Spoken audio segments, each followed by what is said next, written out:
ఒక ధనవంతుడికి ఒక కొడుకు ఉంటాడు.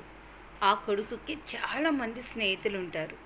అది చూసినటువంటి ధనవంతుడు తన కొడుకుకి తన అతని దగ్గర ఉన్న డబ్బును బట్టి మాత్రమే అతని స్నేహితులు తన చుట్టూ ఉన్నారనేది తనకి తెలియచేయాలని అనుకుంటాడు.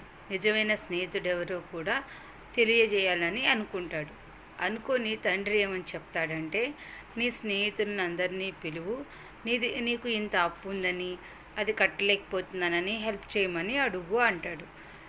అది విన్నటువంటి కొడుకు తన స్నేహితులందరినీ పిలిచి వాళ్ళ నాన్న చెప్పినట్టు చెప్తాడు. దాంతో వాళ్ళందరూ ఒక్కొక్కరుగా అతనికి దూరం అయిపోతారు.